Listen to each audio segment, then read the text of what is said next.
How to find your Sweat wallet address. Welcome and let's get right into this tutorial.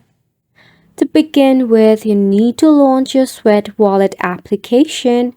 If you have not installed it, open up your Play Store or App Store and make sure to install your Sweat wallet.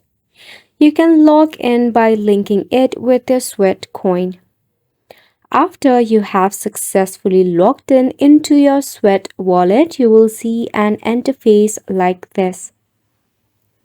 Now you need to look for the keywords receive or address option. It will be mainly found on the main screen, or just tap on the portfolio button. After which, if you cannot find your wallet address in here, you need to transfer some money. Don't worry, you don't have to completely go through the process. While you are transferring, you can easily check out your wallet address. It is a pretty lengthy character which will start with BC1.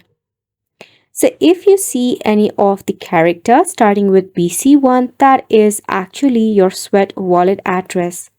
And it's a wrap for the video as well. Thank you so much for tuning in.